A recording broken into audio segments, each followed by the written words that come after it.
Alors nous sommes le samedi 25 octobre 2014, nous sommes pour la première fois à Saint-Cyr dans le Var. J'ai quelqu'un à côté de moi, je vais lui demander de se présenter. Bonjour. Je suis Nicole Barbin, je suis la présidente fondatrice de l'association Femmes Leaders Mondiales. Alors on peut dire qu'on m'a sollicité pour ce sujet. D'abord on est content de vous accueillir à ce micro. Et puis bien sûr il y a donc d'une part des réunions très importantes qui se tiennent ici. On va quand même citer l'endroit parce que l'endroit est quand même assez magnifique. Alors l'endroit, c'est la Frégate Hôtel, c'est un golf et nous sommes ici réunis pour l'Assemblée Générale Mondiale de notre association dont le thème principal est la charte, c'est travailler avec les messieurs, c'est-à-dire que notre charte, c'est la complémentarité des valeurs hommes-femmes et le travail de notre association est d'une part de travailler déjà pour la complémentarité des valeurs hommes-femmes, deuxièmement l'exemplarité afin que des femmes qui ont réussi puissent montrer à d'autres l'exemple et qu'elles aient aussi envie de créer et d'oser en fonction de celles qui sont déjà exemplaires. Et puis la dernière,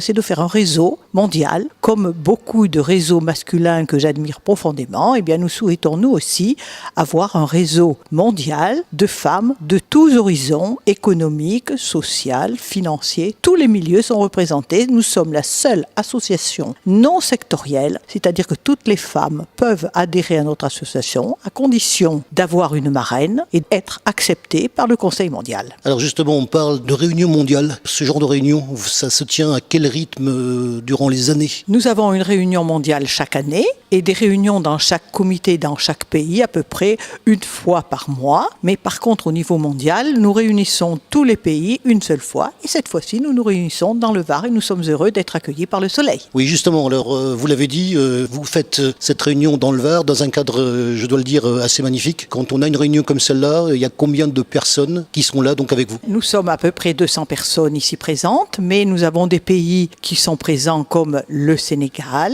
où nous avons la présidente du continent africain qui est Aminata Tall et qui est aujourd'hui présidente du Conseil économique et social du Sénégal. Nous avons le Luxembourg, nous avons la Belgique, nous avons également le Maroc, nous avons la France bien entendu, puisque la France est la création de base, c'est fait en France, puisqu'en plus la langue officielle est le français. Nous avons aussi Monaco, nous avons énormément de pays qui sont présents, je ne les citerai pas tous parce qu'on y passerait un certain temps. Pour ce type de réunion, vous faites quoi durant ces réunions mondiales ? Nous avons d'abord des thèmes, nous avons toujours un thème mondial, je vous citerai que cette année le thème mondial est la Silver Economy, mais nous avons eu des thèmes qui ont été différents. La complémentarité des valeurs, c'était la première, nous avons eu le microcrédit, nous avons les femmes et l'argent, les femmes et la politique, donc nous avons régulièrement des réflexions comme les cellules souches. Nous avons eu en 2005 la création justement de ce travail sur les cellules souches, alors qu'on n'en parlait pas du tout. Nous sommes toujours en avance lorsque nous parlons et que nous préparons des travaux dans les ateliers et avec des conférences, avec des personnalités de qualité, puisqu'effectivement nous sommes là pour informer les femmes, mais non pas pour faire le travail, on les informe grâce aux conférenciers. Vous le savez, on a aussi l'habitude, lorsqu'on traite un sujet d'une manière journalistique, c'est d'abord d'essayer, même si c'est la première fois qu'on le fait, d'essayer déjà de comprendre la base. Moi, je ne vous cacherai pas que j'ai essayé déjà de voir un petit peu quelque chose vous concernant. J'ai lu qu'il y avait donc le thème de l'eau qui était présent cette année. Le thème de l'eau a été très important et il est là déjà depuis l'année dernière, puisque nous étions aux Pays-Bas et aux Pays-Bas, l'eau a un autre niveau. Ils ont trop d'eau, nous n'en avons pas assez. Donc si notre thème a été l'eau, et c'était en 2013, et 2014 c'est la fin aujourd'hui au niveau de la conférence, je crois que c'est vraiment insisté pour tous les pays. Nous avons le Maroc, nous avons le Togo, nous avons le Bénin, nous avons des pays justement qui au niveau de l'eau ont des problèmes, et puis le Pays-Bas en face, qui a un problème inverse. Quand on fait ce genre de réunion, concrètement, ça débouche sur quoi ?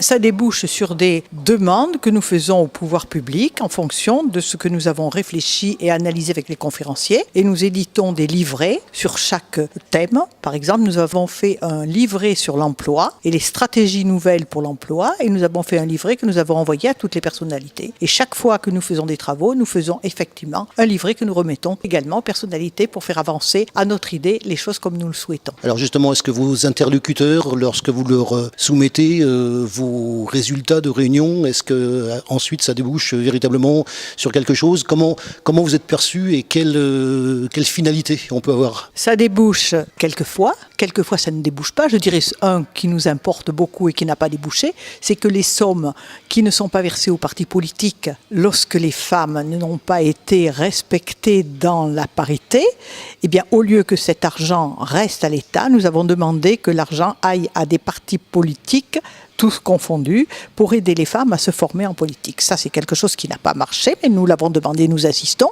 Et quelque chose qui a fonctionné, c'est nous avions demandé que les personnes qui gardaient les enfants handicapés, hommes ou femmes, bénéficient d'un trimestre à la sécurité sociale supplémentaire, et ça, nous l'avons obtenu. Alors justement, ce genre de réunion qui va déboucher sur des remises de médailles, d'après ce que j'ai entendu cet après-midi. Nous souhaitons mettre les femmes en lumière, c'est-à-dire que les femmes en général qui sont compétentes, nous faisons en sorte qu'elles soient reçues au niveau des distinctions de l'État. Et nous avons aujourd'hui une femme qui va recevoir l'ordre du mérite, et elle recevra l'ordre du mérite de mes mains, puisque c'est moi qui l'ai demandé, et nous en obtenons régulièrement chaque année. Et je crois que c'est important que les hommes nous aident aussi à ce que nous ayons, nous aussi, par notre compétence, une place meilleure dans la société. Quand une femme est valorisée à ce point, si vous me permettez d'employer cette expression, quel ressentiment vous avez, vous, au sein de votre organisation, au niveau de la reconnaissance, puisque on a une action et on a donc, d'une certaine manière, la reconnaissance de cette action. Comment vous le percevez ? Eh bien, je pense que ça permet à celles qui ont véritablement des valeurs au niveau de notre association et de la complémentarité des valeurs hommes-femmes, de reconnaître que lorsqu'il faut en mettre une en valeur et en lumière, eh bien l'association sait le faire et sait les faire reconnaître. Quel est le mécanisme pour parvenir au fait que telle personne va obtenir telle distinction ? Eh bien tout simplement, c'est un parcours qui est un parcours comme les messieurs, qui ont aussi des distinctions. Et vous vous rappelez certainement que le président Sarkozy avait souhaité qu'il y ait autant de femmes qui soient honorées que d'hommes. Et là, nous avons fait en sorte, depuis plusieurs années, d'avoir de nombreuses femmes décorées non seulement de la Légion d'honneur, mais l'ordre du mérite et de beaucoup d'autres décorations. Alors, je vous le rappelle, nous sommes dans le Var. Ça se passera donc tout à l'heure dans le milieu de l'après-midi.